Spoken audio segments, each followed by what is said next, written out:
Meus amigos, muito bom dia a todos nós. A gente está muito feliz por essa oportunidade de nos reunirmos mais uma vez para conversar sobre o Evangelho de Jesus, trazendo à luz desse Evangelho assuntos tão pertinentes e tão atuais, por exemplo, o consumismo. Mas, na verdade, há um outro motivo mais importante pelo qual viemos aqui. Viemos para ouvir sobre o consumismo? É verdade. Viemos para nos reunir, nos encontrar, trazer os pequenininhos, né? Isso é fundamental. Mas, além disso, no nível mais profundo de entendimento, nós viemos aqui para refletir a nós mesmos. Nós viemos aqui para nos questionar, para tentar entender a dinâmica na qual vivemos, o que somos, quem somos, por que fazemos as coisas que fazemos. E talvez com o auxílio da doutrina espírita, a gente possa avançar nesse conhecimento e entendimento, e o resultado disso é o equilíbrio, é felicidade, é paz interior. Então a nossa busca é por crescer individualmente. Pode até ser que alguns de nós não tenham se despertado com clareza para essa realidade, mas viemos aqui para evoluir e para crescer. Então eu quero convidá-lo nessa manhã de sábado, a gente ficar aqui. Eu sei que é difícil, a gente está envolvido com tantos pensamentos, vem uma ideia, a gente projeta a ideia, sai um pouco daqui, mas o convite é ficarmos aqui para absorvermos o máximo possível do que o Espiritismo tem para nos ensinar com relação ao consumismo. A gente vai fazer uma introdução, depois a gente vai trazer alguns textos da doutrina espírita e abrir no final para perguntas e considerações dos companheiros. Tudo bem? Podemos começar então? Então vamos lá. O que é consumismo? A gente costuma entender consumismo como sendo a atitude, o ato. Mas será que é só isso? E a pergunta talvez mais importante do que o que é: por quê? Por que a gente consome? Por que o consumismo é uma prática? Onde foi que nós aprendemos isso? De onde trazemos isso impregnado no nosso psiquismo de espíritos imortais? E por que satisfaz tanto o consumo? Né? Então, ao longo dessa explanação, desse trabalho, a gente vai explicar essas questões, trazendo à luz do Espiritismo. Eu fui no dicionário consumismo, o conceito. Observe bem, companheiros: paixão por comprar, tendência a comprar sem freio, excesso de consumo, sistema caracterizado por esse excesso. Como se não bastasse ser algo inclinado para o compulsivo, para ser excesso, para ser paixão, veja, algo que gera uma reação química, ele ainda diz que é um sistema. Então o consumismo está além das atitudes que ele produz, é um sistema. Fui até o dicionário. O que é sistema? Categorização de um conjunto de elementos de acordo com uma ordem determinada. Vejam então que há um conjunto de elementos que determinam as ações por detrás do consumismo. E diz ainda que é uma ciência, é uma doutrina, é um conjunto de ideias. Então, quando nós militamos no consumismo, praticamos esse consumismo necessário,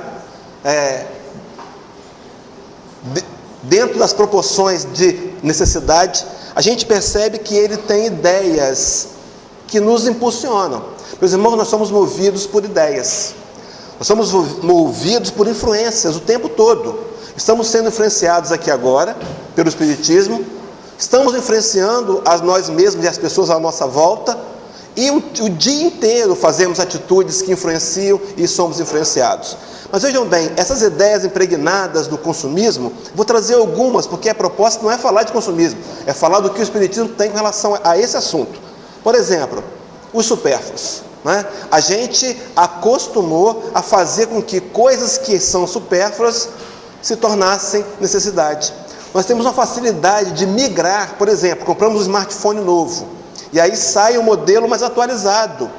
Não há uma necessidade de uma troca desse aparelho, mas nos nossos conceitos, para a gente é muito importante essa troca. Por quê?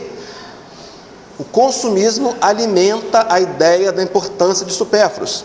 Mais uma outra ideia que está embrionária, impregnada no consumismo: a ideia dos valores materiais. estão em voga e são exaltados acima de tudo a aquisição de valores materiais, não é? Então a gente consome e só se consome matéria na maioria das vezes. Poucas vezes nós investimos em fé, em algo espiritual, a não ser um livro, que também é matéria, que tem a ver com as questões espirituais. Está também a ideia do status, né? Nós precisamos de alguma maneira alimentar o orgulho, alimentar a vaidade, que ainda faz parte da gente, é a nossa realidade. Nós somos espíritas em evolução, espíritos em evolução, cometemos ainda alguns erros, ainda temos sombras, lutamos contra elas, é a realidade, mas ainda temos sombras, e às vezes a gente interpreta mal aquela fala de Allan Kardec, no Evangelho segundo o Espiritismo, no capítulo 17, quando Kardec teria dito que se reconheceria o verdadeiro espírita pela sua transformação moral, e pelos esforços que faz para domar as más inclinações. Já há no meio espírita uma interpretação incorreta desse texto. Alguns de nós pensamos então que para ser espíritas temos que estar transformados moralmente 100%. Não é verdade. Então nenhum de nós poderia ser considerado espírita verdadeiro. Mas o fato é que o processo está em andamento. Então, por exemplo, já dei esse exemplo aqui fazendo uma palestra recente, se a pessoa é compulsiva por fazer fofocas, então ele, antes do espiritismo, antes dessa conscientização, ele fazia 10 fofocas por dia.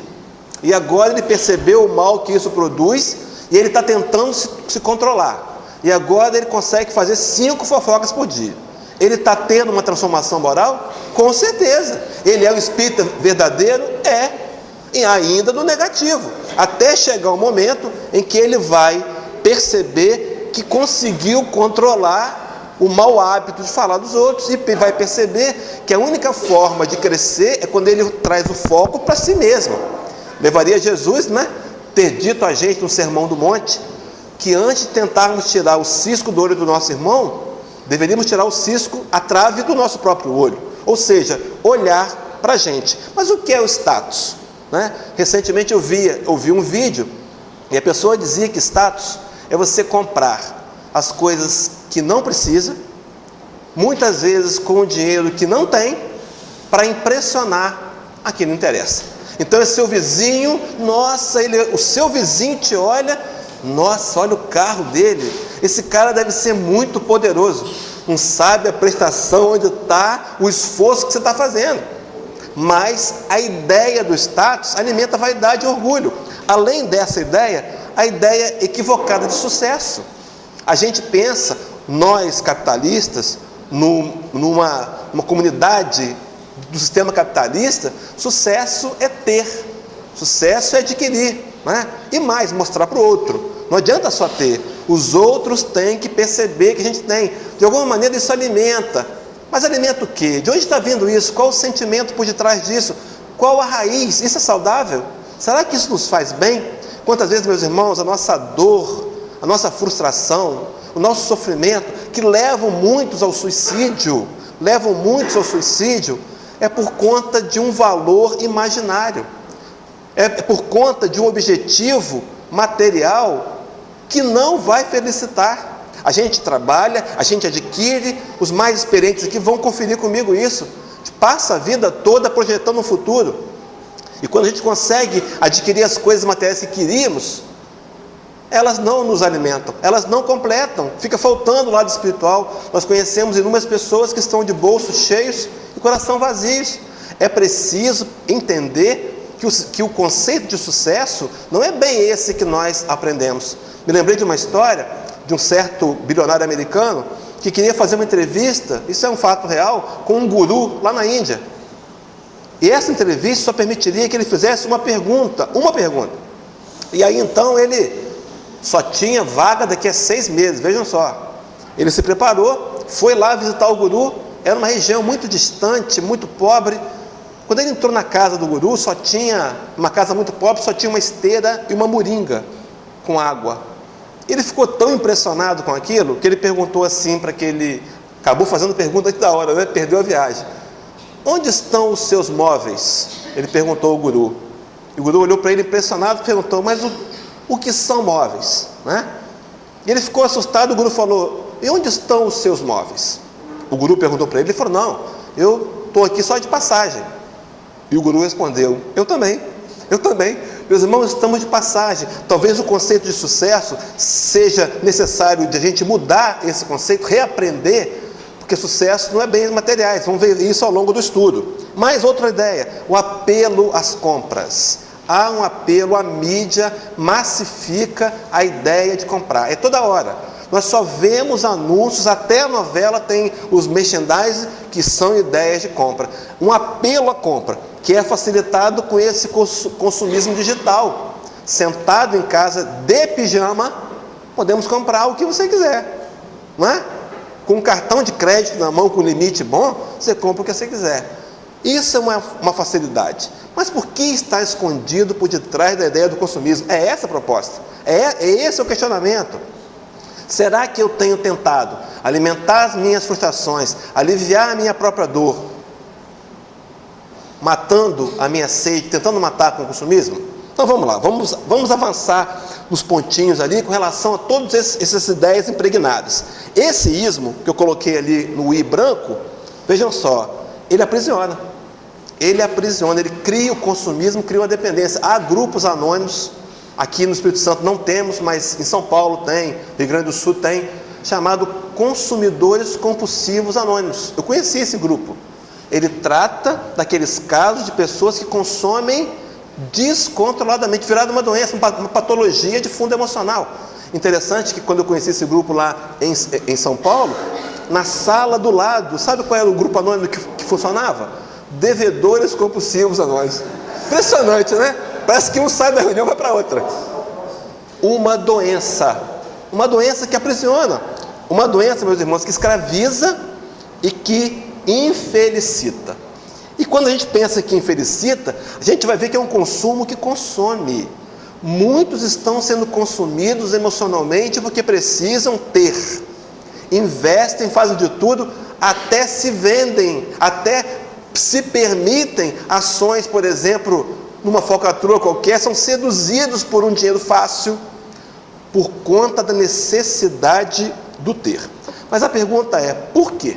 Por que, de onde vem isso? Por que nós, que temos consciência, somos seres maduros, uma geração que Allan Kardec diz que é a geração da nova era, a geração que já tem uma consciência despertada, ainda vivenciamos o consumo, esse consumismo patológico. Por quê? Para começar a aprofundar nesse assunto, no livro Obras Póstumas, na primeira parte, as 5 alternativas da humanidade, Kardec vai trazer assim, resumido, né? As 5 alternativas da humanidade são as que resultam das doutrinas do materialismo, é a primeira, do panteísmo, do deísmo, do dogmatismo e do espiritismo. Esse panteísmo é aquela ideia de que nós somos seres que viemos de uma matéria maior, de uma grande energia, e quando nós morremos voltamos a fazer parte dessa energia. Ou seja, não temos individualidade. Voltamos a ser parte de um todo. O deísmo é aquele que diz que crê em Deus, mas que Deus não está preocupado com a gente, não. As coisas estão acontecendo aqui por acaso. Há um acaso em andamento. O dogmatismo é aquele que diz que nós somos criados no ato da concepção. Então somos espíritos, somos imortais, seremos imortais, mas não temos um passado. Fomos criados no ato da concepção. E o espiritismo, que nós vamos trabalhar hoje. Mas ele fala do materialismo. Ele diz que uma das alternativas da humanidade é o materialismo. Meus irmãos, nós, como disse no começo, precisamos de nos apoiar em alguma coisa, de sermos influenciados. Nós temos que ter um apoio. Muitos de nós, no passado, recorremos ao materialismo, por necessidade, uma época em que a igreja faliu, que nós falimos a igreja, porque a igreja virou governo, a igreja virou algo que vendia a indulgência, não é? Fazia julgamentos absurdos, matava as pessoas nas fogueiras, enfim, nós estávamos lá de alguma maneira fazendo esse tipo de comportamento, mas foi melhor, para não sentir o vazio, pensar no materialismo. Mas o que é o materialismo? Kardec vai dizer ainda no Obras Póstumas que no materialismo, ele diz que a inteligência do homem é uma propriedade da matéria. nasce e morre com o organismo. O homem nada é antes nem depois da vida corporal. Então, qual a consequência disso? Naturalmente, a consequência será, se o homem apenas é matéria, os gozos materiais são as únicas coisas reais e desejáveis. É natural. Então, se eu vou viver essa vida e depois eu vou acabar, por que vou me preocupar? Eu vou preocupar com questões materiais, prolongar a minha vida aqui, para eu aproveitar o máximo possível. Porque eu vou pensar em dividir, porque eu vou pensar no outro, eu tenho que pensar em mim. Seria, então, alimentar o sistema egóico de cada um de nós. Dito isso, então, nasce o consumismo. Vejam só, o consumismo, então, é um subproduto do materialismo. A doutrina é materialista, é o materialismo. O consumismo vem dele. E esse consumismo é parte de um sistema. Esse sistema, companheiros, está inserido em várias culturas. Eu penso que na maioria das civilizações hoje, o que impera é a ideia do materialismo, do consumo, que vem pelo capitalismo. E mais que isso, é uma predominância do ser egóico. Então nós somos no materialismo, nós queremos para a gente. Nós pensamos em nós primeiro. É dito isso, é pregado isso. Por exemplo, a ideia do comércio hoje. O que é considerado fazer um bom negócio? É quando eu ganho e o outro perde. Isso é um bom negócio? Não é um bom negócio. Para o cristianismo não é. Um bom negócio seria os dois serem atendidos com justiça e ficarem satisfeitos. Esse seria o bom negócio. Mas nós trazemos de lá de trás, dessa cultura capitalista, dessa cultura do materialismo e do consumismo, a ideia de ganhar, né? Eu me lembro na minha adolescência, eu estou com 54 anos, havia uma propaganda de televisão, quando o Brasil foi campeão do mundo em 1970, muitos aqui não vão se lembrar disso, né? E um dos jogadores que foi responsável por esse campeonato chamava Gerson, e ele fazia propaganda de um cigarro. Naquela época podia-se fazer propaganda de cigarro na televisão. E ele dizia assim: o importante é levar vantagem em tudo, certo? Não sei quantos vão se lembrar disso. Ele trazia a ideia na mídia de levar vantagem em tudo. Será que a vida é isso? Será que quando eu estou levando vantagem, eu estou fazendo o bem? Eu vi um seminário recente do Haroldo Dutra Dias, e ele dizia assim: e quando você faz o bem, e o bem é só para você, na maioria das vezes o bem é o mal. O bem, para ser bem, ele tem que ser bem para todos. Essa é a visão de fraternidade, solidariedade, que é a proposta espírita. Então a gente pensou em egoísmo, porque o egoísmo é a base, é o centro. Os sistemas que nós vivemos hoje, que estão impregnados em nós, que nos levam a atitudes muitas vezes inconscientes do consumismo, são alimentados pelo egoísmo. E quando a gente pensa em egoísmo, se somarmos a ele orgulho, vamos lembrar um dos eixos da literatura de Allan Kardec, onde ele vai dizer que o orgulho e o egoísmo são as chagas da humanidade. São os cânceres, as doenças da humanidade. Se hoje o mundo vive dificuldades, se hoje uma criança morre de fome na África a cada 30 segundos, se hoje no Brasil são 16 milhões de miseráveis, é porque por detrás o egoísmo individual que migra para um egoísmo social, que vai ser eliminado depois de algum tempo, com o processo de conscientização. Mas Allan Kardec incluiria mais tarde, nessas duas chagas, a vaidade, como sendo um subproduto do egoísmo, do orgulho. Meus irmãos, o que é a vaidade? É a gente se sentir superior, a gente se sentir melhor, a gente querer ser valorizado. Quantas vezes, meus irmãos, nós nos vendemos para receber a aprovação do outro, para receber o valor do outro, porque nós ainda nos escondemos e não nos valorizamos. Não descobrimos ainda que somos seres especiais. Somos entidades imortais, que um dia seremos perfeitos, num processo de caminhada, que precisamos lutar para vencer a nós mesmos. Quantas vezes esquecemos que somos importantes? E aí, só para fazer esse link, a gente fica pensando que a Terra hoje tem em torno de 7,2 bilhões de pessoas. Cada uma delas, incluindo a cada um de nós, tem uma impressão digital única em 7,2 bilhões. Será que essa impressão digital Não seria Deus querendo colocar em cada um de nós uma marca humana para dizer que você é especial? Claro que é. Nós somos seres especiais, mas envolvidos num sistema que trazemos do passado, cheio de informações equivocadas, a gente ainda acha que para ser feliz tem que agradar o outro. É o outro que tem que fazer feliz? Um equívoco. Felicidade é algo pessoal, é uma aceitação do que somos, entendendo que ainda há sombras a serem vencidas, e que o grande passo a ser dado é o investimento em nós mesmos para conquistar a luz. Mas nós já temos luz, e temos que valorizar essa luz, temos que valorizar as aquisições que temos. Quantas vezes, meus irmãos, nosso sofrimento, e aí eu costumo dizer que é a fórmula para a infelicidade. Está todo mundo feliz aqui hoje, graças a Deus, mas você quer ficar infeliz? Um pouquinho? Pensa no que está faltando, é só pensar o que está faltando. Quer ficar feliz? Volta a pensar no que tem. Temos que valorizar nossas aquisições. Já viemos de muito longe, como ser imortal. Temos uma caminhada longa a prosseguir, mas eu preciso entender que eu sou um ser especial destinado à perfeição. Dito isso, voltando para o assunto, dentro do mesmo assunto, um texto central, que é uma palavra de Jesus, lá no livro de Mateus, capítulo 6, 19 a 21, o Sermão da Montanha. Obrigado.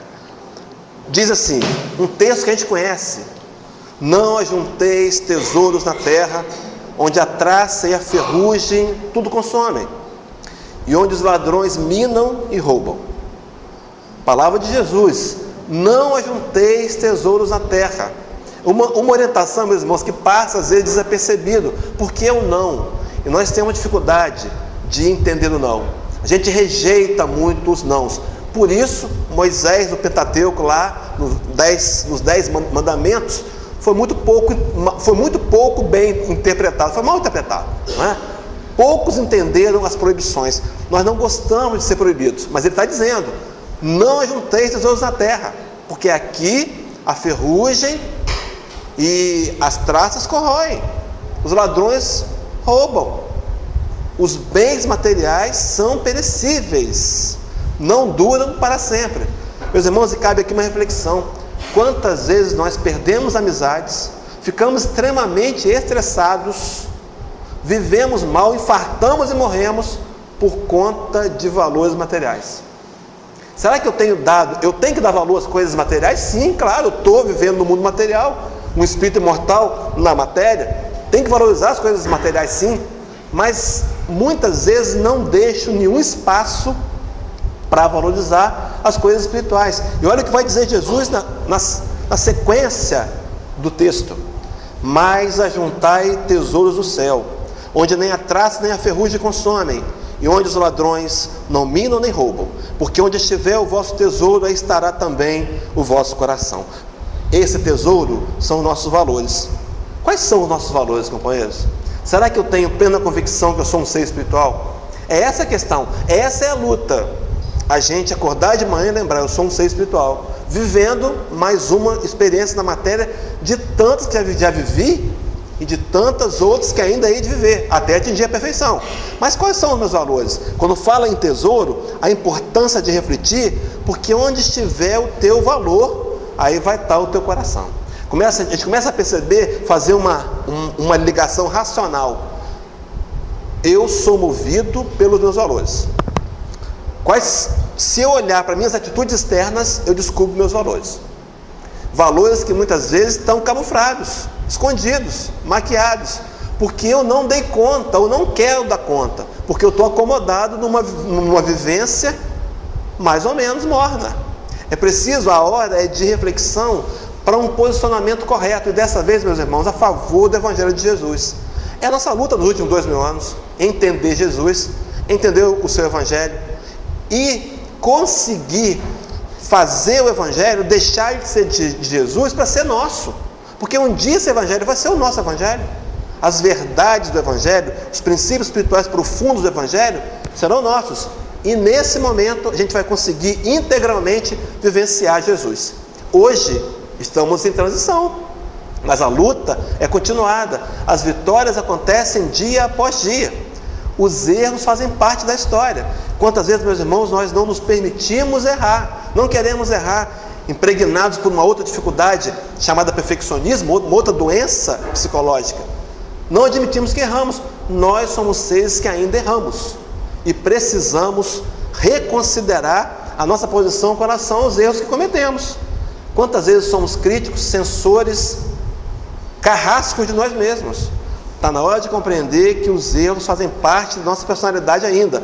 Não posso me acomodar neles, não posso aceitá-los com facilidade, preciso combatê-los. E a ferramenta?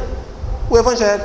E aí, trazendo isso, voltando para o consumismo, talvez as minhas atitudes hoje de consumo desenfreado, que acontece com espíritas também ainda, porque são seres em evolução, podem estar escondendo essa baixa estima, ou camuflado nesse egoísmo, nessa vontade de nós projetarmos ser o que nós não somos. E a mídia faz isso. Está aí, quem de nós, adolescente, não queria ter sido super-homem, né? Colocou até capa.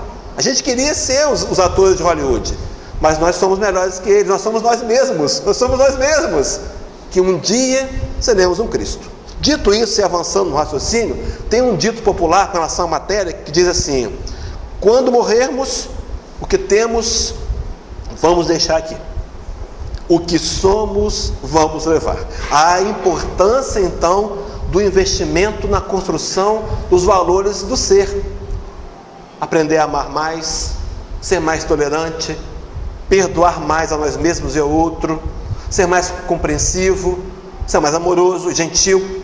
Valores que nós não perdemos. O corpo, tudo que nós temos, meus irmãos, até o corpo que é emprestado. André Luiz, na sua literatura, vai chamar de aparelho. Esse aparelho emprestado pelos benfeitores para a gente construir valor do espírito imortal. Tudo fica aqui e passa muito rápido. Contei, fazendo uma palestra aqui também, que eu vi um Chevette. Os companheiros alguns não vão se lembrar o que é um Chevette, mas o Chevette era um carro da GM. E esse Chevette que eu vi, ele estava novinho, ele era bege, tinha até aquela risquinha preta do lado assim, 79 o ano, novinho, sem encosto de banco de cabeça, era opcional o encosto de cabeça, né? Espelho retrovisor só vinha um. Olhei aquele carro novinho, eu fiquei pensando assim, meu Deus, alguém foi na agência um dia comprar esse carro e pagou um dinheirão, e saiu de lá, o pessoal olhando para ele, puxa, ele comprou um Chevette, e chegou em casa, a mulher deu saltos de alegria. Hoje não vale nada, só o valor emocional. Com R$2.000 você compra um Chevette, e vai ter 3 alegrias, né? Comprar, consertar e vender, né? Mas é assim, os valores passam muito rápido, a matéria não pode ser base para a nossa felicidade. Por isso, muitas vezes, ainda trazemos lá do passado essa ideia e embutimos no espiritismo. A gente ainda faz isso, compra coleção de livros, uma espécie de demonstração de poder. Matéria, ainda trazemos as ideias. É preciso, então, uma reflexão para sanarmos de uma vez por todas com essa questão, não do consumismo, mas da questão de entendermos como seres espirituais. Gente, tudo bem até aqui? Todo mundo está me acompanhando? Então vamos lá, vamos seguir, porque eu quero entrar no espiritismo agora. Eu tenho um tempo mais reduzido, né? Mas eu vou contar a história, ou pulo essa história. Eu vou contar a história. Todo mundo conhece a história aqui de Alexandre o Grande, o grande conquistador greco-macedônio, né? Ele, 200 anos antes da virada da vinda do Cristo, ele conquistou o mundo conhecido e teve uma razão por isso. Foi o missionário de Jesus, Alexandre o Grande. Teve uma razão, né? A razão é que ele dominava o mundo, e ele dominou o mundo, e ele obrigava aqueles povos que ele dominava a aprender a falar o grego. 260 anos depois, Paulo de Tarso divulgou o Evangelho do Cristo em grego, justamente porque Alexandre tinha deixado o caminho aberto. Mas enfim, quando ele morreu, a história do sepultamento, ele chamou seus generais e fez três desejos meio estranhos. Ele pediu assim: que seu caixão fosse levado pelos médicos que o tratavam. O segundo, que os tesouros de suas conquistas fossem espalhados pelo caminho do cortejo. E o terceiro, que suas mãos fossem para fora do caixão à vista de todos. E aí os generais ficaram curiosos, acharam que podia estar delirando, perguntaram aos médicos e perguntaram a ele por que ele queria que fossem esses 3 desejos. O primeiro, ele disse que queria porque quero que os meus médicos carreguem meu caixão para mostrar-lhes e a todos que eles não têm poder perante a morte. O segundo, quero que o chão seja coberto pelos meus tesouros, para que as pessoas possam ver que os homens, que os bens materiais aqui conquistados, aqui permanecem. E o terceiro, ele dizia, quero que minhas mãos balancem ao vento, para que as pessoas possam ver que de mãos vazias viemos e que de mãos vazias retornaremos. Deixou uma lição importante, que nós ainda não entendemos no fundo do nosso psiquismo. A gente ainda está lutando para convencer, para nos convencer. E quando estamos na matéria, o poder da matéria é muito forte. As sensações são muito fortes. A gente acaba acreditando ser um ser material, que tem um espírito, não é? Na verdade, somos um ser espiritual que temos um corpo. Então, voltando a falar de consumismo e linkando com o espiritismo. Vou trazer algumas passagens aqui da literatura espírita para a gente poder fazer um raciocínio. Eu queria convidá-los de novo para daqui para frente manter essa linha. Ainda bem que o companheiro está filmando, isso aí deve ir para o YouTube, eu acho. A gente vai poder rever lá, mas acompanhe o raciocínio e a linha de conflito que vai existir entre o consumismo e o espiritismo. Podemos começar? Obras Póstumas também, segunda parte, Minha Missão, o encontro de Kardec com o Espírito de Verdade, ou Jesus de Nazaré. Diz o benfeitor Allan Kardec: previno-te que é rude a tua missão, porque se trata de abalar e transformar o mundo inteiro.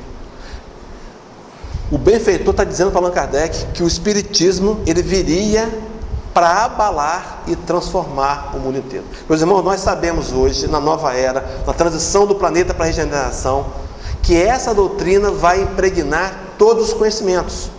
E se isso vai acontecer, e se é previsto isso, os agentes, os condutores da doutrina somos nós. Para os segmentos religiosos, filosóficos, industriais, profissionais, e especialmente no nosso dia a dia com a família e com os amigos. Somos nós, sem a ideia de ser proselitista, somos nós que vamos levar o conhecimento espírita. Nós vamos ver nessa encarnação igrejas sendo influenciadas poderosamente, como diz os nossos irmãos evangélicos, pelos conhecimentos espíritas, pelos pilares, pelos 5 pilares básicos do espiritismo. Mas além desse texto, ainda no Obras Póstumas, agora falando do futuro do espiritismo, que veio para abalar e transformar a humanidade inteira, então vai transformar a nós também.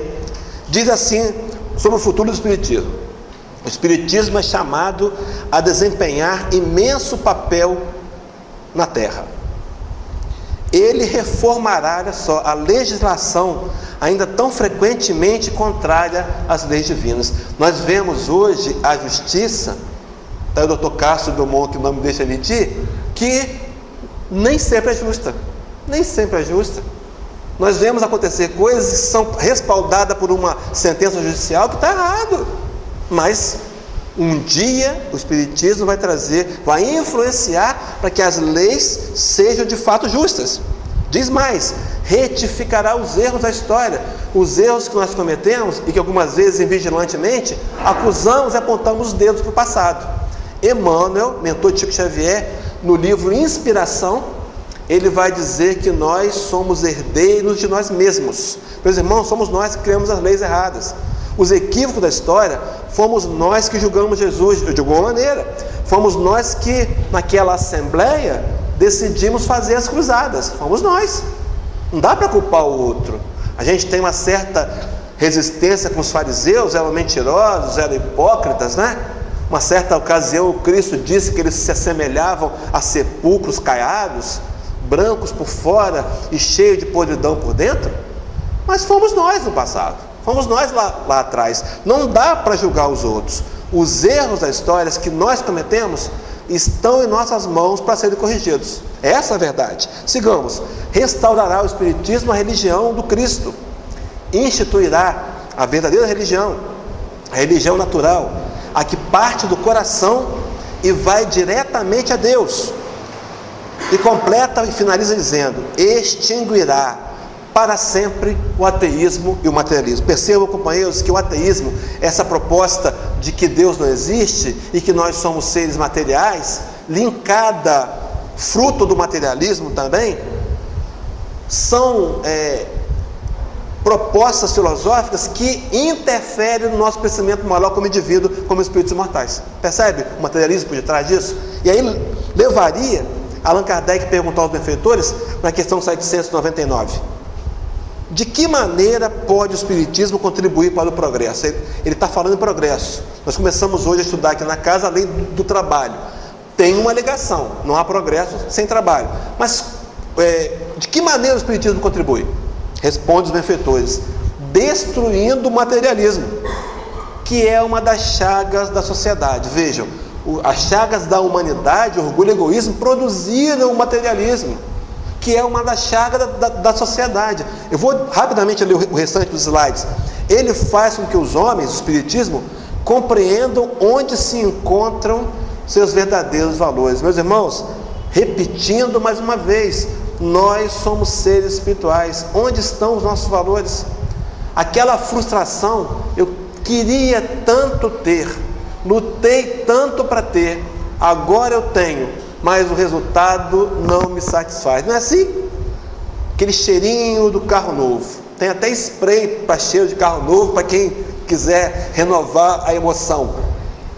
Passa, e aí vem o carro que você lavava todo dia, lava uma vez por semana, passa a cada 15 dias, daqui a pouco uma vez por mês. Está muito bom.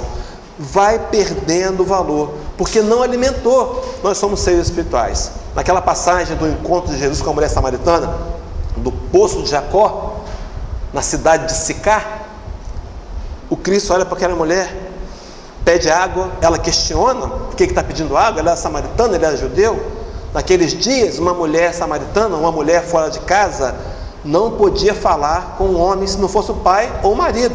E era Jesus, um judeu. E na conversa ela diz assim, ele diz: mulher, se tu soubesses quem te pede água, tu lhe pedirias, e ele te daria água viva, e rios de água vivas fluiriam de dentro de você, para matar aquela sede que o rei Davi dizia: minha alma tem sede de Deus e do Deus vivo. Nossa alma está sedenta de Deus, sedenta do espiritualismo, das questões da divindade. E quantas vezes ainda estamos tentando alimentar e matar com a matéria? Vamos nos frustrar de novo. Vamos frustrar outra vez, porque não conseguimos. Para matar a sede, a matéria, para matar a sede da alma, é como você serviu uma laranja geladinha. Ameniza, não ameniza a sede? Mas daqui a pouco, inevitavelmente, seres imortais, precisaremos da água pura, que é o amor, a água do Evangelho, a água que o Cristo veio trazer para a gente. Seres espirituais, sigamos então, porque o relógio está obsidiado. Olha como é que ele está correndo, meu Deus do céu. Deixando a vida futura de estar velada pela dúvida, o homem perceberá melhor que por meio do presente lhe é dado preparar o futuro. Chico Xavier, né? Uma das frases que ele deixou para a gente: ninguém pode voltar atrás e fazer um novo começo, mas qualquer um, eu, você, os desencarnados presentes aqui, qualquer um, podemos começar agora e fazer um fim, um novo fim. Nossas mãos, segue, abolindo os prejuízos de seitas, castas e cores, ensina aos homens a grande solidariedade que os há de unir como irmãos. Então, o Espiritismo vai sanar a questão do materialismo, porque é um movimento de fraternidade. Ele vai nos mostrar efetivamente que somos irmãos uns dos outros. Meus irmãos, todos nós fazemos o Pai Nosso, ou fizemos alguma vez na vida, e quando fazemos o Pai Nosso, fazemos nas entrelinhas uma declaração. Quando chamamos Deus de Pai, estamos dizendo que somos irmãos uns dos outros. Será que temos entendido isso? O dia que compreendermos isso, as pessoas não vão passar mais fome. Por isso que na nova era, por isso que no mundo de regeneração não haverá mais miséria, porque nós vamos compreender que muito dos que nos sobra e vai para o lixo poderia alimentar as pessoas. Recentemente eu vi uma pesquisa que falava dos dois grandes problemas da civilização terráquea: lixo e fome. E aí, na pesquisa, relatava que 1/3 do lixo é comida. Mataria quase que a fome de todo mundo que estava com fome. O que está faltando? Talvez a iniciativa pessoal para migrar para o coletivo de tomarmos ações, como tem acontecendo, já está acontecendo em São Paulo, no Rio, comunidades e entidades que conseguem diminuir o lixo e reaproveitá-los de forma muito mais adequada. Mas enfim, seguindo e fazendo um paralelo ali, o capítulo 18 do livro A Gênesis, ainda Allan Kardec, item 17, ele fala assim: quando todos os homens estiverem convencidos de que Deus é o mesmo para todos, de que esse Deus soberanamente justo e bom, nada de injusto pode querer, completa dizendo que não dele, porém dos homens vem o mal, todos se considerarão filhos do mesmo Pai e se estenderão as mãos uns aos outros. Vejam só, queridos, a motivação para transformar o mundo precisa começar em mim, de olhar para o outro e entendê-lo como irmão. Eu não preciso olhar o todo, eu só posso olhar para mim, eu só posso mudar a mim mesmo. Não dá para mudar os outros, nem o sistema ainda, mas nós vamos com certeza, mudando a gente, mudar o sistema. Vejam, então a gente estende as mãos, a proposta se torna pessoal e viável. Eu posso mudar meus conceitos, eu posso me mudar. O Espiritismo contribui profundamente com isso. Eu posso rever a minha história e mudar a minha maneira de comportar agora, com exercício, com sacrifício, com esforço, como diz Allan Kardec. E aí eu me lembrei uma fala da internet, de um autor desconhecido. Se alguém souber o autor, pode me dizer que é o hotel do slide. Quando todos os homens derem-se as mãos, não haverão mais aqueles que possam empunhar as armas. Não é interessante isso? O dia que a gente entender que aquele que vai do meu lado é meu irmão, numa condição diferente, não melhor, não inferior, não superior, às vezes diferente por conta de seus próprios investimentos. Cantamos uma música lá atrás agora, dizendo que a vida é uma colheita. Nós semeamos e colhemos aquilo que semeamos, não é? Então, por exemplo, se hoje, meu querido, eu estou numa posição financeira melhor do que alguns companheiros, isso não me faz melhor como pessoa. Pelo contrário, me faz mais responsável. Aquele que mais tem para dividir. Aquele que mais sabe para ensinar. Paulo de Tarso, quando fala do homem de bem, que lá no Velho Testamento, Novo Testamento, ele vai chamar de nova criatura, ele vai dizer que a nova criatura é aquele homem que antes roubava, agora não rouba mais. Antes ele trabalha para ter com o que repartir. Olha que impressionante. Então o trabalho, o fruto do nosso trabalho, as aquisições que Deus nos permitiu nessa encarnação, uma prova, uma imensa prova, é para a gente experienciar a possibilidade de fazer a caridade. Meus irmãos, se o nosso patrimônio intelectual ou financeiro não se transformar em instrumento de permuta de amor, nós temos que questionar a prova da riqueza ou a prova da pobreza. Mas sigamos então, fazendo a mesma ligação. Estão me acompanhando, o mesmo raciocínio? Estou falando muito rápido? É o relógio. Evangelho segundo o Espiritismo, capítulo 25, item 8, diz assim: a terra produzirá o suficiente para alimentar todos os seres, todos os seus habitantes, quando os homens souberem administrar segundo as leis de justiça, de caridade e de amor ao próximo os bens que ela dá. Veja então que quando nós soubermos administrar os bens materiais, movidos pelas leis de justiça, de caridade, de amor, não faltará nada para ninguém. Eu estava lendo agora lá atrás uma plaquinha, está lá um cartaz, a mesma informação no livro A Gênesis, a mesma fala de Allan Kardec. Vamos lá.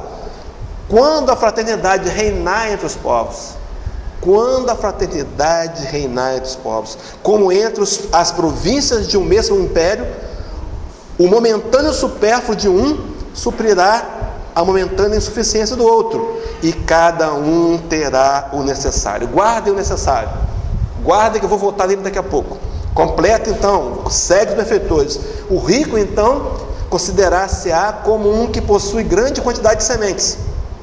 Se ele a espalhar, elas produzirão pelo cêntuplo para si e para os outros. Agora, se entretanto comer sozinho as sementes, se as desperdiçar e deixar que se perca o excedente do que haja comido, nada produzirão, e não haverá o bastante para todos. Se os amontoar no seu celeiro, os vermes a devorarão. Lembra daquela passagem de Jesus contando uma parábola? Ele dizia assim: um certo homem plantou e naquela oportunidade colheu em abundância. Colheu tanto que ele chegou a raciocinar assim: vou derrubar os meus celeiros antigos, vou derrubar os celeiros, vou construir novos, e na linguagem atual mais modernos, né? Vou colocar tudo em estoque e vou dizer para minha alma: alma, tens em depósitos bens para muitos anos, folga, aproveita, relaxa. E diz naquela parábola que naquela mesma noite aquele homem ouviu uma voz lhe dizendo: louco, hoje te pedirão a tua alma. O que tens preparado? Para quem serás? Precisamos preparar também os valores espirituais, investir capital de fundo emocional e espiritual para a aquisição desses valores, porque somos seres espirituais. Completa então para fechar essa parte. Daí haver Jesus dito: não acumuleis tesouros na terra, pois são perecíveis. Acumulais no céu, onde são eternos, E em outros termos, não ligueis aos bens materiais mais importância do que aos espirituais, e sabeis sacrificar os primeiros aos segundos. A caridade e a fraternidade não se decretam em leis. Se uma ou outra não estiver no coração, o egoísmo aí sempre imperará. Cabe ao Espiritismo fazê-las penetrar nele. Veja então que se nós começarmos a fazer a nossa parte, meus irmãos, sem exagero, nós podemos mudar o mundo, começando a mudar o nosso mundo e o mundo de alguns que estão à nossa volta, tendo um comportamento mais assertivo, dentro da proposta do Evangelho, rediviva pelo Espiritismo. Então, como é que deve ser o meu consumo? Como é que deve ser o meu cuidado com a natureza? Como é que eu tenho usado os bens materiais que Deus me deu por empréstimo? Será que o consumismo tem ainda, de certa forma, me feito avançar na direção contrária da proposta evangélica? É esse o questionamento. Mas sigamos então, Livro dos Espíritos, questão 798. Kardec pergunta assim: o Espiritismo se tornará uma crença comum ou ficará sendo partilhado como crença apenas por algumas pessoas? Tinha essa ideia da época de Allan Kardec, porque os primeiros a se interessarem foram os intelectuais. Perceberam que havia por detrás daqueles escritos algo muito mais profundo. E Kardec pergunta: vai ficar retido a um grupo então? Olha o que responde os benfeitores: certamente que se tornará crença geral e marcará nova era na história da humanidade, porque está na natureza, porque está e chegou o tempo em que ocupará o lugar entre os conhecimentos humanos. Meus irmãos, o Espiritismo como ciência, e isso aqui, essa questão em 1860, segunda edição do Livro dos Espíritos, já está dizendo lá, chegou o tempo chegou para a doutrina ocupar espaço dos conhecimentos humanos, porque é da natureza. Meus irmãos, não dá para entender as filosofias que nós criamos no passado sem esse conhecimento espírita. Só foi equívoco, a começar pelas questões materiais. A gente achava que o planeta era quadrado, era ovalado igual um biscoito. A gente achava que se a embarcação afastasse muito, caía. A gente pensava que o céu era uma abóbada de cristal e as estrelas estavam penduradas, que a Terra era o único planeta com vida. Continuamos pensando bobagem até hoje. A Terra é um planetinha com vida. São milhões e milhões de planetas, bilhões e bilhões de planetas. Esse projeto que a NASA, os Estados Unidos, fez com a União Soviética, esse telescópio Hubble, quase 20 anos que ele está no espaço. Ele, na verdade, ele é uma máquina de fotografar. Ele é uma câmera fotográfica e uma máquina de transmissão de dados. Nesses 20 anos, ele já fotografou, meus irmãos, 20 bilhões de galáxias. 20 bilhões de galáxias iguais às nossas. Perdão, 20 milhões de galáxias iguais às nossas, cheia de sóis e de planetas. E fica a gente achando que a Terra é o único planeta. A gente, sem o Espiritismo, que vai dizer para a gente que há vida em outros mundos, continuamos errando. Um outro exemplo, a questão da mediunidade sempre existiu. E a gente criou mitos, a gente criou fantasias para explicar. Veio o Espiritismo como ciência mostrar a realidade da vida pós-morte, das comunicações entre os dois planos. Recentemente nós fomos a Pedro Leopoldo conhecer até a Chico Xavier. Eu e minha esposa estavam de férias, nós fomos lá e nas conversas descobrimos lá um documentário onde Marlene Nobre, junto com uma equipe, conseguiram recolher e fazer um arquivo com 20 mil daquelas cartas que Chico Xavier psicografava para as mães. 20 mil, só conseguiu 20 mil, né? De tantos que ele fez. E aí, na verificação das cartas, na pesquisa, 52,5% das cartas, a caligrafia e a assinatura é do morto. Como é que pode ser isso? Ser uma mentira, uma falsidade? Eles, na integralidade, as cartas diziam fatos que só os dois sabiam. Então, a ciência do Espiritismo vem mostrar isso, através da comunicação entre os dois mundos. Vem falar da reencarnação, meus irmãos. Sem reencarnação, Deus não é justo. Sem encarnação, Deus não pode ser justo. Então, Deus cria duas pessoas, dois espíritos. Um nasce numa zona de risco do Rio de Janeiro, numa comunidade. Cresce aprendendo a idolatrar o traficante. Inevitavelmente entra para o tráfico. Morre numa briga com a polícia. Vai para o inferno. Olha que resumo miserável e que Deus injusto é esse.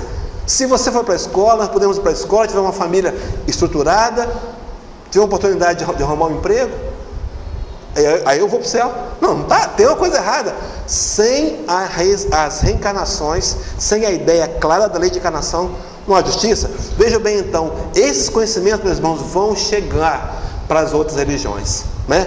Levaria Leon Denis, no livro Síntese Doutrinária Prática do Espiritismo, na questão 142, Leon Denis pergunta a ele mesmo, e claro, ele mesmo responde: então o Espiritismo é religião do futuro?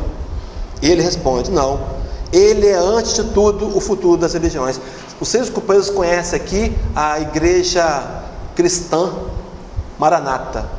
Conhecemos, né? Perto de casa tem alguma. Lá eles fazem reunião mediúnica. Só que lá quem dá passividade é o pastor e o espírito comunicante é o Espírito Santo, que é o mentor da casa. É uma reunião mediúnica. Aplicam passe no final. Alguém já foi lá? Aplicam passe. Nós vamos ver em pouquíssimo tempo, pode cobrar de mim depois, está gravando, pastores pregando nos seus púlpitos a reencarnação. E não está demorando não, porque a lógica, estão encarnando os missionários nas igrejas evangélicas para fazer essa transição. A gente abre, por exemplo, atendimento fraterno. Os evangélicos estão indo buscar ajuda na casa espírita, na semana espírita de Iguaçuí, interior do Espírito Santo. Domingo acabou a missa na igreja católica, a missa, claro. O padre, meus irmãos, vamos nos lembrar que essa semana é a semana espírita de Iguaçuí, convidando as pessoas a irem na casa espírita. Vamos acabar com essas fronteiras, meus irmãos, vamos acabar, porque um dia eles vão entender que o que nós pregamos é lei da natureza. Um dia eles vão compreender, e está chegando, está acontecendo. Aqueles radicais estão diminuindo, a gente percebe isso, já aceitam. Eu me lembro de uma companheira minha, uma amiga nossa, casada com um amigo meu. Ela é aquela religiosa, aquela cristã evangélica sabe, muito evangélica. Quando ela descobriu a minha amizade com o marido dela, ela perguntou para ele assim: como é que pode? Como é que ele é espírita, ele é tão bom? Como é que ele pode ser espírita? Ela não entendia, porque ouviu a vida toda, como eu ouvi, fui evangélico 2 vezes, que o espiritismo é coisa do diabo. Mentira, não é de Jesus. E mais aprofundado ainda, eles vão entender isso. Um dia, as propostas espíritas, a igreja vai ser a mesma, vai ter a missa normal e vai pregar o evangelho de Jesus como ele é realmente, vai falar de reencarnação, de vida futura, vai entender tudo, está tudo explicado. Vamos seguir por causa do relógio. Na conclusão do Livro dos Espíritos, item 6, fala assim: que interesse, Kardec falando dos opositores, que interesse aos demais haveria em obstar-se à proposta das ideias espíritas? Eles vão chegar a essa conclusão. É exato que ela se ergue contra os abusos que nascem do orgulho e do egoísmo. Não se é certo, mas se é certo que desses abusos há quem aproveite, a coletividade comum humana eles prejudicam. A coletividade, portanto, será favorável a tais ideias. Vejam, contando-se-lhes por adversários sérios apenas os interessados em manter os abusos, nós, sociedade, estamos despertando para uma realidade, não aceitamos mais. Tem questões que não são mais aceitas. Segue, completa o companheiro. As ideias espíritas, ao contrário, são um penhor de ordem e tranquilidade, porque pela sua influência, marquem isso, os homens se tornam melhores uns para alguns outros, olha só, com menos ávidos das coisas materiais e mais resignados aos decretos da providência. Então vejam só, menos ávidos pelas coisas materiais. O Espiritismo vem contribuir para que a gente seja menos materialista, que a gente seja menos consumista, que a gente seja menos egoísta. Então, resolvendo a questão pessoal, numa introspecção honesta comigo mesmo, uma análise de mim mesmo, sem influência do outro, eu entendo o meu lado sombra, que faz parte de mim e não me torna inferior ao outro, mas me convida a um trabalho de autoiluminação. Eu começo a tentar ter atitudes contrárias, corretivas, e eu me melhorando, a humanidade melhorará. Se um dia todos nós teremos essa consciência. Hoje na Terra são 2,3 bilhões de pessoas cristãs, sem falar das religiões orientais e indianas, que pregam também o amor. Caminhamos na mesma direção, a direção do amor. Mas para que isso seja intensificado, meus irmãos, precisa começar em mim. Então o Espiritismo vem para combater o egoísmo, e ele faz um caminho de volta. Ele nos propõe, sendo menos egoísta, a gente buscar o equilíbrio. A proposta é equilíbrio. Então eu pedi para vocês guardarem aquela palavra necessário, está aqui, questão 922. Kardec pergunta sobre felicidade, o assunto que todo mundo quer saber, né? Todo mundo quer ser feliz, é a nossa meta, está na natureza, está em nós. A Kardec pergunta aos benfeitores: a felicidade terrestre é relativa à posição de cada um. O que basta para a felicidade de um constitui a desgraça do outro. Haverá, contudo, alguma soma de felicidade comum a todos os homens? Olha a pergunta inteligentíssima de Allan Kardec.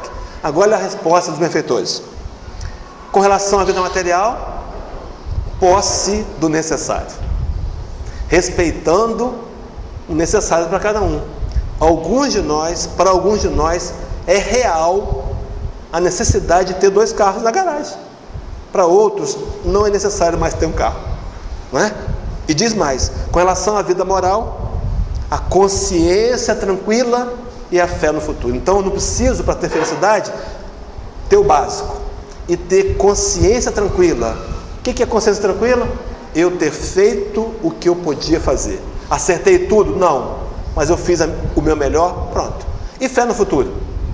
Meus irmãos, não há doutrina mais que visualiza o futuro melhor para a Terra do que nós espíritos. Nossos irmãos evangélicos, com todo respeito, estão aguardando a guerra final de Gog e Magog, numa interpretação equivocada do Apocalipse de João. Não vai ter guerra entre Deus e o diabo, até porque o diabo não existe.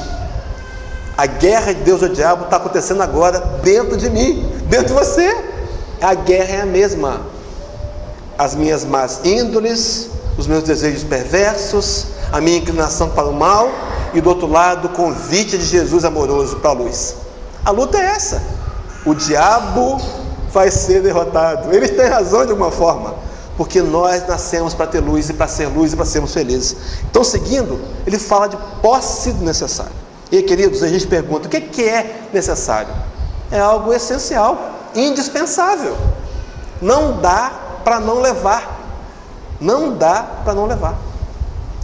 E aí a gente pergunta: o que é esse essencial para mim? O que tem sido essencial na minha vida? O que para mim é de fato importante? E eu queria convidar você para fazer uma reflexão. Vou fazer isso em 3 minutos e depois a gente abre para as perguntas. Vamos lá, você foi ao médico. É só uma reflexão. E aí você chegou lá, o médico está com um diagnóstico dos seus exames e diz para você que você só tem mais 5 dias de vida. O seu caso é muito grave, está aqui, você vai morrer em 5 dias. O que você faria nesses 5 dias? O que você faria? A quem? O que você faria? A quem você pediria perdão? Pediria perdão a alguém? Faz uma reflexão rápida. A quem está faltando a atitude de pedir perdão, companheiros? A gente vai deixando para trás, vai protelando, né? Sabe que está errado, mas o orgulho e o egoísmo alimentam, e a gente bota a culpa no outro, é por conta dele, ele começou. A quem você queria rever para matar as saudades? Né? A gente hoje está só falando pelo aquele aparelhinho miserável. É só tic, tic, tic, tic, barulhinho, não vê mais a expressão da pessoa. Ontem um amigo meu fez uma pergunta pelo WhatsApp, eu não soube responder, e não era uma pergunta. Pergunta nem tem mais interrogação, né? Você tem que interpretar. Na conversa é pergunta. Eu confundi, não tem essa prática. Meus irmãos, aqui a gente queria rever. Quantos amigos têm ficado pelo caminho por conta da vida corrida para garantir o futuro? Que futuro? A gente nem sabe se ele existe. Toquinho e Vinícius, naquela canção Aquarela, não vou cantar porque eu não sei cantar, mas ele diz assim: o futuro é uma espaçonave que a gente tenta pilotar. Ela vem sem tempo, ele vem sem tempo e sem piedade. Não tem hora de chegar. Sem pedir licença, muda a nossa vida. Depois convida a rir ou chorar. Estou preocupado com o que no futuro? Quais são os meus valores, meu irmão? Eu conversaria com Deus nesses 5 dias? Me acertaria com Deus, Senhor, olha só, não foi bem assim? A quem eu daria um abraço? Pensa aí, a quem eu diria eu te amo? Que comida eu comeria nesses 5 dias, né? Vou morrer, agora eu posso, eu vou comer aquele torresmo, vou comer o torresmo, né? Mas aí, meu irmão, o telefone toca, e é a secretária do médico, cheia de dificuldade para te falar que o exame não era seu, o exame não era o seu. Que de fato, meus companheiros, é importante para mim? Que de fato é mais importante para mim? A quem eu vou fazer, a quem eu posso sair daqui e pedir desculpas? A quem eu vou rever? Porque não começar a estreitar minha relação com Deus? A quem? Quais são os meus valores? O que é importante para mim? Para terminar então, para abrir para a pergunta, perguntado ao Dalai Lama, todo mundo conhece? Perguntaram ao Dalai Lama: o que mais te surpreende na humanidade? E ele diz assim, e ele respondeu: os homens, porque perdem a saúde para juntar dinheiro, depois perdem dinheiro para recuperar a saúde, e por pensarem ansiosamente no futuro, esquecem do presente, de tal forma que acabam por não viver nem o presente nem o futuro, e vivem como se nunca fossem morrer, e morrem como se nunca tivessem vivido. Que despertar, né? Então está aqui, companheiros, o consumismo, para a gente começar a recuperar, para vivenciar novos valores. Primeira coisa a fazer, eu tenho que Como diz João, capítulo 8, versículo 32, palavra de Jesus, ele diz assim: e conhecereis a verdade, e a verdade vos libertará. Investir no conhecimento. Por isso o Espírito de verdade dizia: espíritos, amai-vos. Esse é o primeiro ensinamento. Espíritas, instruí-vos. Eis o segundo, porque o conhecimento de mim mesmo e de onde eu vivo, do que eu aprendi, do meu sistema de crenças, me faz controlar e viver melhor. Então a primeira coisa a fazer é levantar a plaquinha do pare, que nosso carrinho desenfreado, nos aprisionando, derrubou. Depois é a gente frear o carrinho. É consumismo freado, é consumismo pensado. É a gente sair do carrinho e pensar no consumo feliz, pensar num consumidor feliz, que existe, porque pensa antes de comprar, analisa se precisa, pensa se através do seu consumo, quem ele pode de fato beneficiar, e mais que isso, e mais profundamente, ele traz Jesus para as suas economias e para o seu orçamento. Jesus tem que estar no nosso planejamento. Ele disse certa vez, para terminar, capítulo 15 do Evangelho de João, versículo 5, finalzinho, parte B: sem mim nada podeis fazer. Até quando, meus irmãos, vamos tentar deixar Jesus de lado, né? Até quando? Para fazer da nossa maneira e cometer de novo os mesmos equívocos. Muita paz, meus irmãos.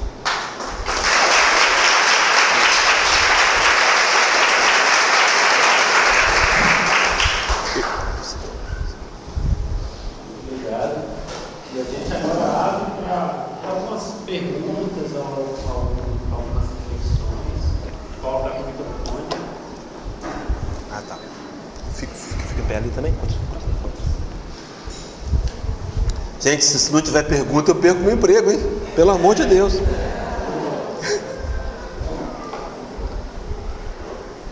Bom dia a todos. Maravilha, a palestra foi excelente. Eu estou revendo com só uma coisinha na cabeça. Graças a Deus. Não tem nada de verdade que você disse. Acho que só uma questão que talvez a gente tenha que ter atenção é que, assim, da mesma maneira que nós temos o espiritismo, a gente busca o conhecimento espiritual e até a ciência para a gente procurar entender nosso psiquismo, nossas estruturas mentais e tal, para melhorar. Assim também o capitalismo também faz. Né? Então a propaganda hoje ela é fruto de um estudo científico de como criar um desejo interno dentro de uma partezinha do nosso cérebro, né? Vamos falar muito deles aí, que estimula você a ter um ganho imediato de alguma coisa e você passa a consumir aquilo de uma forma muito absurda. Se a gente procurar uma história, a gente vê que assim, ninguém usava pasta de dente, né? Começa lá toda, né? Ninguém nos Estados Unidos usava pasta de dente, não era necessário, mas um dia alguém pode falar que o sorriso é que era o sorriso bonito, que era o chamariz, que a partir daí todo mundo passou a usar pasta de dente. Mas enfim, o negócio é tão minucioso que hoje, se o cara tiver um mal de Alzheimer, ele esquece todas as questões, essa parte do psiquismo dele consegue guardar algumas coisas que ele fazia repetidamente no passado. Então, é o mesmo mecanismo que você pode fazer uma pessoa com mal de Alzheimer e caminhar e voltar para casa sem você ter os problemas de dia a dia, é o mesmo que se usa na propaganda para fazer você consumir. Então, você tem o mesmo espaço. E para o espiritismo usar o mesmo espaço, né? A nossa, a doutrina, isso que eu queria na mão, os estudos estão indo por essa linha. Está dentro do nosso espaço psíquico, dentro da nossa estrutura física cerebral, colocar essa semente que foi, na verdade, implementar em outras questões como você colocou aí. Eu quis só fazer um comentário para a gente achar assim. Perfeito. Não é só que a gente sai consumindo, é que existe uma máquina, como você disse, um sistema, uma estrutura que pensa cientificamente para fazer com que você consuma. Então nós também temos que entender que a mesma máquina, como está no Alzheimer, que serve para a pessoa fazer o bem, nós podemos reverter o nosso valor.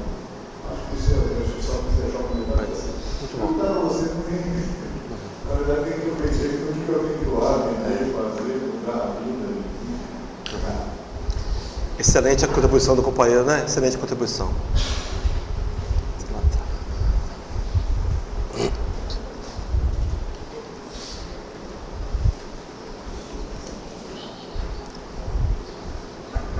Bom dia, Bom dia. pela palestra. Isso é um fato verídico, né? Em 2010, teve uma excursão, um grupo de pessoas de São Paulo para a Índia, e na época saibava um guru indiano, ele ainda era vivo, né? Ele estava bem debilitado, já estava com 84 anos, ele morreu em 2011, e essa excursão incluía visitar o templo, o local onde ele morava. E ele raramente, nessa ocasião, ele saía em público e atendia as pessoas. A pessoa ia para lá, mas não sabia se ia vê-lo ou não. Poderia ser ele chegar espontaneamente e aparecer. Nesse dia, tinha uma high society, uma socialite, né, de São Paulo, que estava nessa excursão. E nesse dia ele apareceu. Quando ele aparecia, ele atendia algumas pessoas, aparecia no meio das pessoas, ele materializava cinzas de incenso, fazia algumas coisas assim e tal. Aí quando ele chegou para essa senhora, ele perguntou: tudo bem? Ela, tudo bem. Por que você veio? Qual foi o motivo que te trouxe aqui? Ela falou: eu quero paz. Aí virou para ela e falou bem assim: o dia que você tirar o eu e o quero, você vai ter paz. Tem tudo a ver com o que você estava falando agora. Eu trabalho, pela minha formação é marketing. Eu quero só corroborar o que o colega falou. O Philip Kotler, que é o pai, o papa do marketing no mundo, né? Eu lembro que na minha primeira aula do curso de pós-graduação, o professor ele fez uma citação. Ele perguntou para a gente assim: por que o cachorro balança o rabo? Aí todo mundo, porque está feliz, porque não sei o que e tal. E ninguém falava exatamente, né? Aí ele falou: o cachorro balança o rabo porque o cachorro é mais inteligente do que o rabo. Porque se o rabo fosse mais inteligente do que o cachorro, o rabo que balançaria o cachorro. E isso quer dizer o seguinte: nós temos os nossos desejos e as nossas vontades, né? É você que domina a sua vontade ou é a sua vontade que te domina? E aí a gente começa a estudar justamente aulas, pesquisas de comportamento, estimulando desejos, para justamente trazer uma mensagem que vá atingir o quê? O ego, né? O sucesso, o poder, né? Na década de 80, todo mundo lembra das propagandas da Hollywood, né? Mostrava aquelas pessoas voando de asa delta. Hollywood é o sucesso, né? Não sei se para quem é mais antigo aqui, e estimulando exatamente isso, o poder, né? E a gente sabe, como espíritas, que quando o poder ele entra por uma porta, o amor ele sai pela outra, né? E nós aqui nesse salão, nós estamos com os nossos filhos aqui nas salinhas sendo evangelizados. E aí, voltando para o marketing, se você vai numa casa lá da região de Ribeirinha, lá do Amazonas, uma casa pobre, simples, não tem geladeira às vezes na casa, mas tem uma televisão, né? E aí está o poder, né? Nossos filhos assistem Discovery Kids, Clube, não sei o quê, e aí tem essas sessões do marketing, da boneca, do carrinho de controle remoto. E as crianças, a gente precisa de mostrar para as crianças o que eu quero, o que eu preciso, desde pequeno. Porque eles vão perder ao pai, à mãe, para adquirir aquele brinquedo que ele viu, porque o coleguinha da escola tem e ele não tem. Você acha que uma criança lá naquela região de Ribeirinha, que vê uma pessoa andando de patins, ela não tem o mesmo desejo que os nossos filhos que moram aqui em Vitória, que nós temos condições de andar com patins, e aí quando ele não tem condições de ter aquilo, ele vai ter que lidar com uma frustração. E o marketing é pesado. Esse estudo ele é muito forte. Então a gente tem que se atentar para isso também. A gente tem que abrir o olho e mostrar para as nossas crianças esses valores, para que eles não se percam. Obrigado. Gente, tem mais 5 minutinhos. Alguém fazer mais uma colocação? Essas foram importantes, muito importantes, né? Porque na verdade vende o sentimento, vende a emoção. Vende a emoção. Bom dia. Bom dia. Eu fico pensando muito sobre o consumismo, porque eu tive situações completamente diferentes na minha criação. Que meu pai era muito pouco consumidor e que minha mãe era muito consumidora.